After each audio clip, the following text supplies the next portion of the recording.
Hello, and welcome to Zipadee Doo Dah Disney, the podcast where we help you make the most of your Disney vacation using tips from experienced people just like you. So sit tight and let's get started. Welcome to episode 18 of Zipadee Doo Dah Disney. I'm your host, Eric Frenchman, and this episode is titled, How COVID Safe is Disney World? That's right, we are going to take a dive into our recent trip to Disney World and just focus on the safety precautions. Woohoo! We're going to talk about going, staying, playing, and leaving Walt Disney World.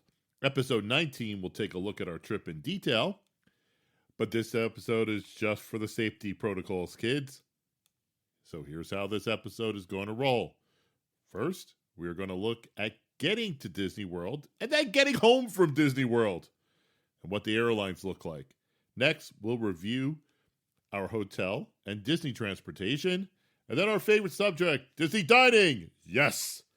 And then we'll wrap up what's happening at the parks and Disney Springs. So sit back, enjoy the show. Thanks for listening, and let's go on that ride. So we just got back from our annual Disney World trip, and even with the COVID protocols, it was awesome. I know, you're probably saying to yourself, what are you doing traveling during a pandemic? Now, before you send me hate emails and comments, let me let you in on a little secret. I'm the crazy guy in the family with the KN95 mask, and I wear it all the time. I really don't like to eat indoors right now, and I've done outdoor dining down to about 40 degrees. That was cold. I'm very concerned about COVID, but I'm not the hunkered down in your home bunker kind of guy. And I'm also not the no mask guy. I think you have to take precautions and be smart about what you do and follow social distancing, use hand sanitizer, stick to your group, and wear a mask and get tested. So right out of the gate, here's my first tip. Do what we did and order everyone that is traveling to Disney World an in-home COVID test. And then wait a few days. We waited 4 after we got home to get tested. And yeah, you got to do that in-home quarantine for at least 7 days if you did get a negative test. Guess what? We did that. It wasn't a big deal. And we got all of our negative tests. So everything turned out fine this trip. We flew out of Newark Airport. And right before the flight, I got an email saying, the waits can be long at security. But here's another tip. I downloaded the My TSA app a couple years ago, and that told me exactly what the wait times were. And I could see that it was no big deal because all the waits were under 15 minutes. That's right. Newark Airport, you could get through security in under 15 minutes right now. We had someone drop us off at the airport, and good news for us, there was curbside baggage check-in. So that saved us a ton of time. In fact, between the little wait at security and the baggage check, we sat down for breakfast about 100 minutes before our flight took off. That's never happened before at Newark Airport for me. And at Newark Airport, the vast majority of people kept their masks on and even covered their nose. Unbelievable. The plane ride down was very pleasant, but I get this question all the time. There wasn't a vacant seat on the plane. Those days of the middle seat not being booked, at least on United Airlines, are long, long gone. If you're concerned, then traveling by plane, if you're concerned traveling by plane, you probably want to use your KN95 mask the entire time. We took ours off when we were eating and drinking, but if you're really worried about it, keep the mask on. Once we got to Orlando Airport, it was a completely different world than Newark Airport. Orlando, at that time, this is the end of December, early January, is definitely a mix of mask wearer types. You got the non-mask wearers, the dreaded mask chinner, and the no-nose covering maskers. So my tip to you is bust out your better mask. Mine was the KN95 mask when I was in Orlando Airport. On our way back home, Orlando Airport was no different, so be prepared. What was different about Newark, Orlando from Newark, was the security was much more crowded. I actually checked that. Way more crowded. So keep your better mask on and be prepared to wait in a long, long line. The plane ride back to Newark was pretty much the same. I guess, well, people were eating and drinking more, maybe because they're heading home, maybe because it was late at night. I don't know. So if you're really worried about it, make sure you wear your better mask on the plane ride home. All right, so you get off your plane and you're in Orlando Airport. The Magical Express bus service is available, but not the luggage service. So like I mentioned, I believe it was way back in episode 16, you need to go get your own bags. That's right. The luggage service that Disney used to provide for you through the Magical Express is no longer available. Also, Disney just announced that starting in 2022, they're completely discontinuing the Magical Express. So you better get used to new travel arrangements. What we did was we got a lift after we got our bags. You could also use the Mears app, and that's another tip. I have the Mears app downloaded on my iPhone, and you could pre-book a van or cab for pickup. In fact, if you have a large party like we did coming home, because the kids had to stay home for New Year's Eve, they didn't want to go and hang out with their parents at Disney World the few days before New Year's Eve, and they want to spend New Year's Eve with their friends.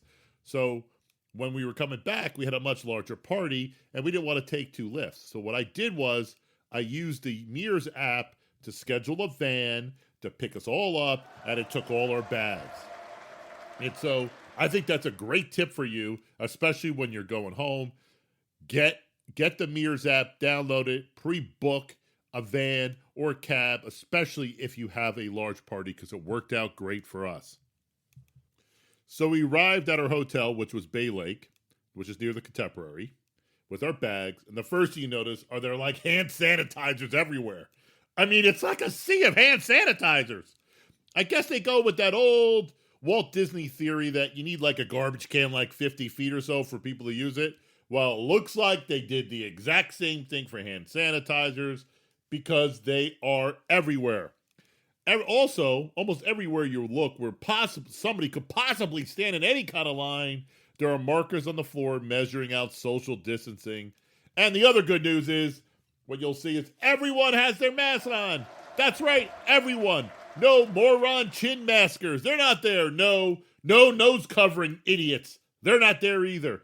Everyone wears their masks, and the only time you really don't is when you're in your room or when you're sitting down to eat or drink. That's it.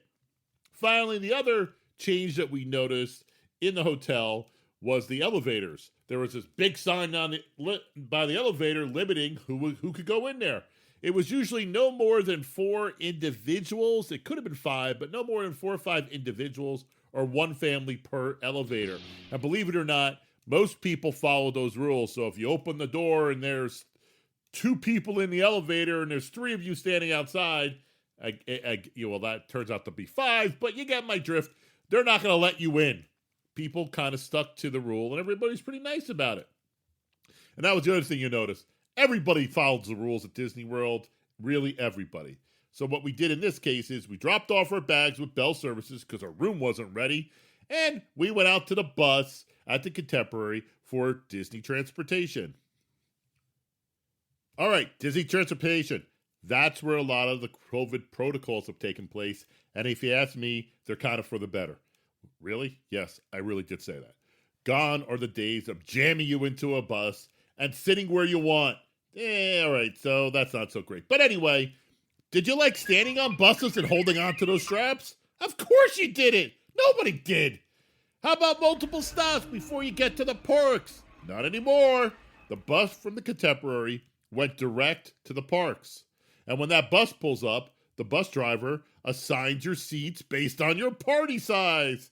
Isn't that super cool? But anyway, the buses now have number assigned seats. So it's almost like you're going to a concert and you got to sit in your assigned seats. And in between those assigned sections, there's plastic dividers in between. So what happens now with Disney Transportation on the buses? Everyone gets a seat. There isn't any more standing. And the buses aren't jammed and they go right to the parks. For us, it seemed like there were actually more buses running to sort of make up for the lack of jamming people on them. So if you miss one, don't worry. There's going to be one right around the corner. This trip, we didn't ride any boats, so I can't tell you what's happening over there. We did take a ride on the Disney Skyliner late at night, so the kids could ride it because they hadn't been there since they opened them. And nothing's really different on the Skyliner except you won't share a gondola with another family. How cool is that? Again, don't get to meet as many people, but you're not going to get sick.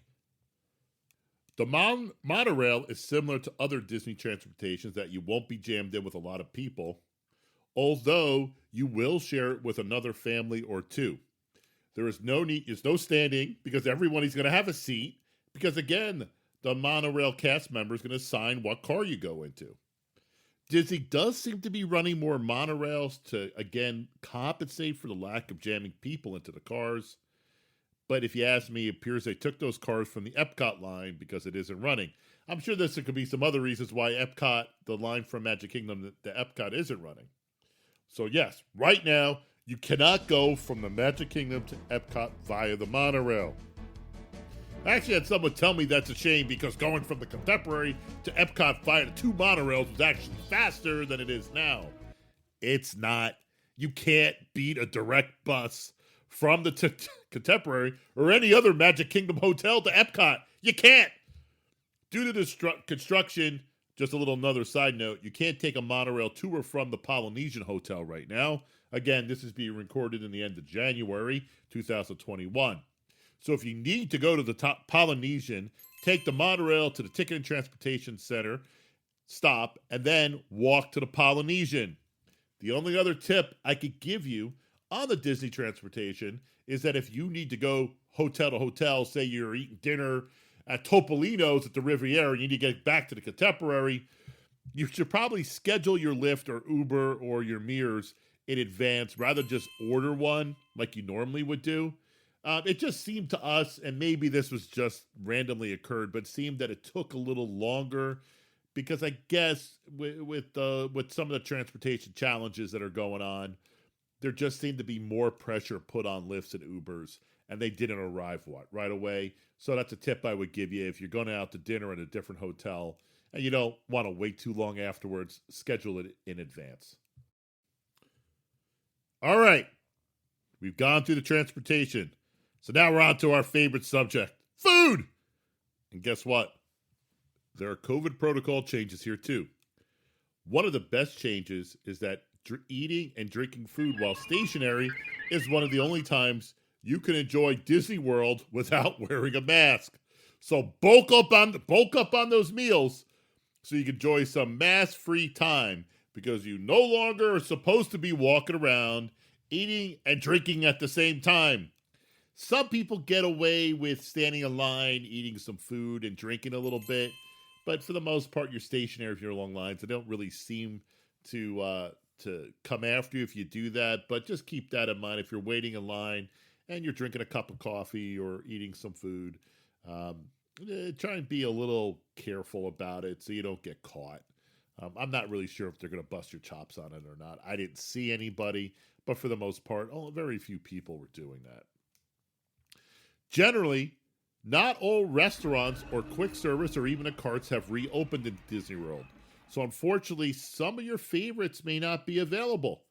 Additionally, the menus of the open restaurants have been pared back. So be on the lookout for those changes. Some of our favorite restaurants that did not open include the Flying Fish, Yachtsman Steakout, even Casey's Hot Dogs in the Magic Kingdom, and the all-you-can-eat barbecue Ohana. You'll also notice that people are not walking around with turkey legs anymore. I didn't notice whether you could buy one because, well, I don't want to eat those anymore, but you can't walk around eating a turkey leg. So maybe people don't really want it anymore.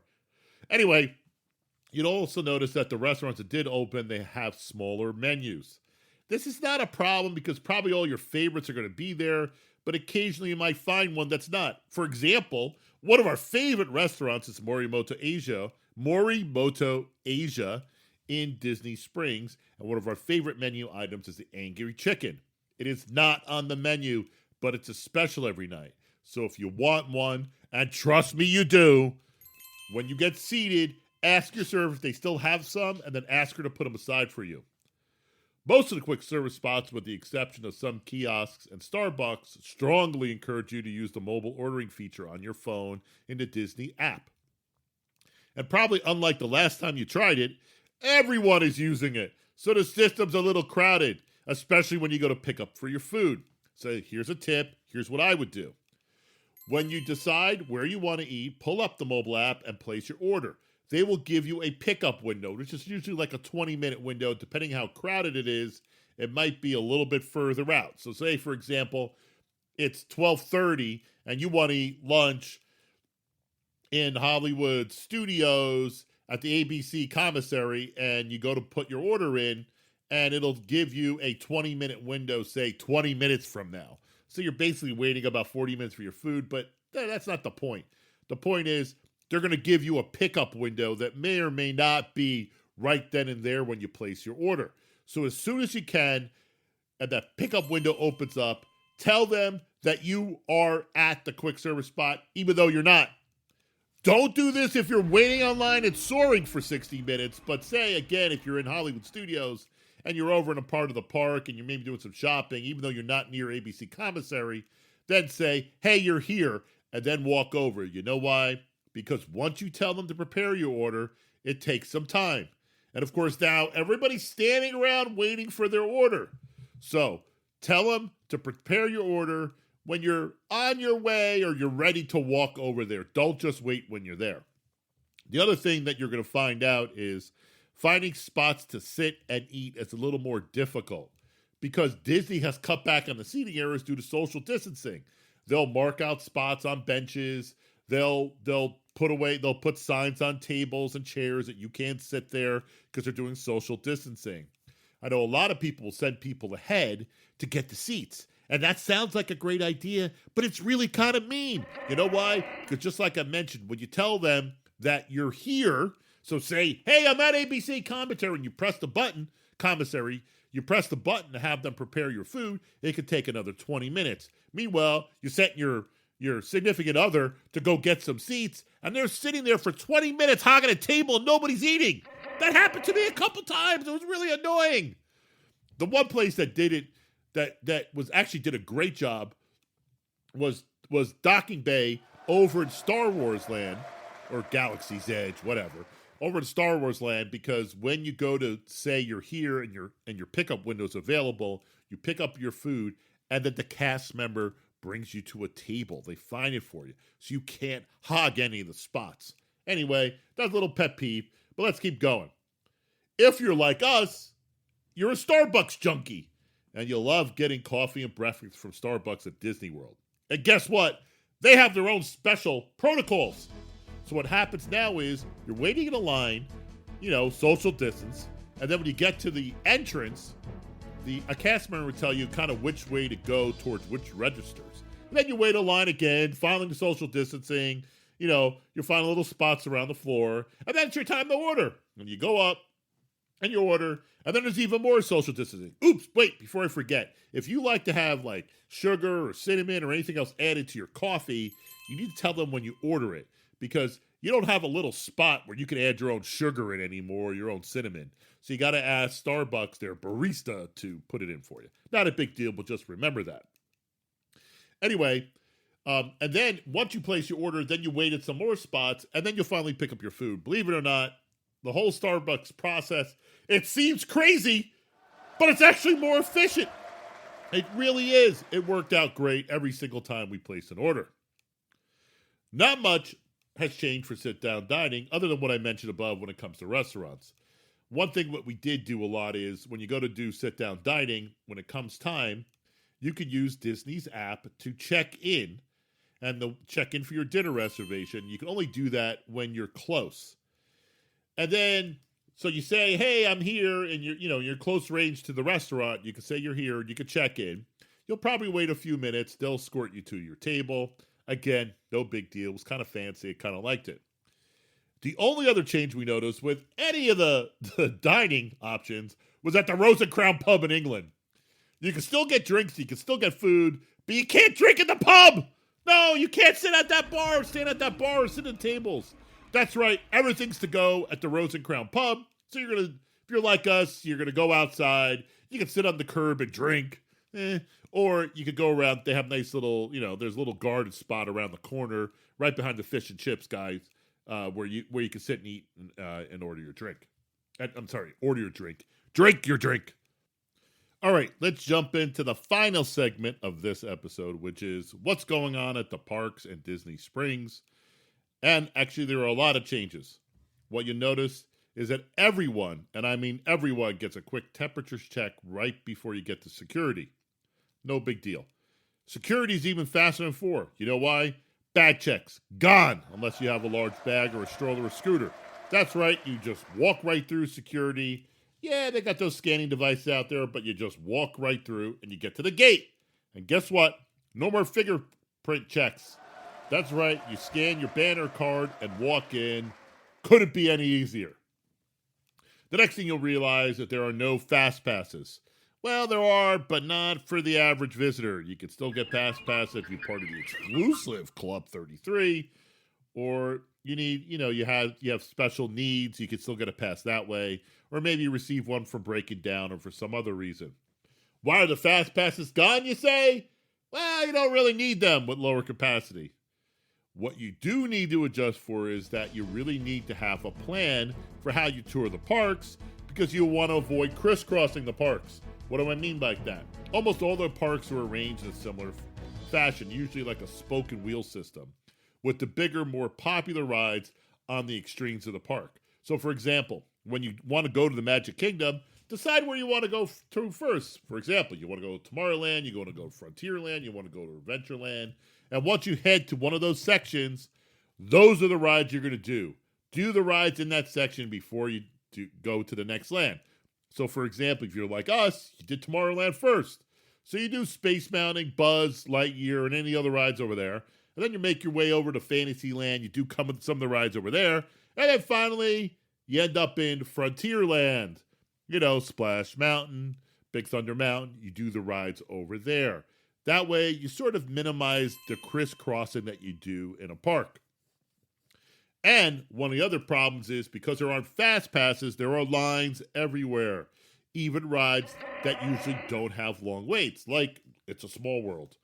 All the rides have different queue entrances, and everything is marked on the floor 6 feet apart to facilitate social distancing. These wait queues will wrap around all over the place, going to places you've never seen before. So make sure your party is together, because otherwise you could get a little separated. The lines are okay, but since everyone is waiting, everyone is on their phone, which means there's a lot of time and the line isn't consistently moving. So that adds to the wait. You're doing a little start and stop, not complaining about anybody because I'm just as guilty as the next person. But that does add a little bit to the waits. Also, in my experience, knock about 15 to 20 minutes off the posted wait times, because I think they're padded. And once again, there are hand sanitizers everywhere, so make sure you use them while in line. The other protocol change is that Disney installed sort of rails with plexiglass separators, so that when you finally get inside the ride queue, not the extra one outside, but the normal ride queue, you have some protection. It is sort of like being in a cattle pen, but they do get the job done. Speaking of lines, did I mention there are lines everywhere? There's lines for rides, there's lines for food, there's lines for restaurants. I'm sure there's lines for stores, but we didn't see them. Or did we? No, I don't remember any of them. So you will be on your feet far more often than any other past Disney trips. You almost never get a break from standing. I mean, you get a break when you're eating and drinking because you got to be seated, but that's about it. What are some of the other COVID protocol changes you can expect at the parks? Did you like fireworks? No, not on this trip. How about character greetings? Nope, only when they are like 20 feet apart from you. Parades, they're gone. Every once in a while you get a very small pop-up parade, but it's not like what you're used to. You'll know it's coming when the parade music starts. Did you like seeing characters walking around the park, or even random music bands, or, back in England, they used to have the British invasion back there? Not on this trip. How about shows like Indiana Jones or Beauty and the Beast? Nope, not this time. How about some special events like Mickey's Not So Scary Halloween Party? Nope, still on hold. Also keep in mind that not all the stores have reopened. And as opposed to the past, when you could just visit certain stores to find specific items, a lot of the shops have similar items for sale. Oh, after you make a purchase, you think about sending your purchases back to your room? Nope, not this time. You can get them sent to the park, or you can still send them home. So keep in mind, when you're going to the parks now, you're going for the rides, you're going for the food, and you're going for the shopping. So the protocols all kind of work magically, believe it or not. And that's a wrap for episode 18. You got a deep dive into all the COVID protocols that Disney added and how it impacts your trip. I think Disney World is as safe a place as you're going to find. Well, maybe not as safe if you just stayed home and wore your mask, but if you're going to go out and you're going to go on a trip, it's safe. I think everyone is wearing masks. Everyone is wearing masks. Disney's implemented tons of safety measures. I think they got it all correct. So the bottom line is, should you go if you're willing to take some chances? If you're planning an adult-only trip, have older kids, or have been to Disney World a bunch before, then I wholeheartedly endorse the trip. If you're a first-timer or have little kids, you might want to wait a little longer until they start adding back some of those magical parts like fireworks, parades, and character greetings. If none of that stuff matters to you, then definitely go. Now that this episode is complete, episode 19 will go through some of the highlights from our December trip. Then I need to work on something special for episode 20. I can't believe it's 20 episodes. Thanks for listening, and thanks for going on this ride.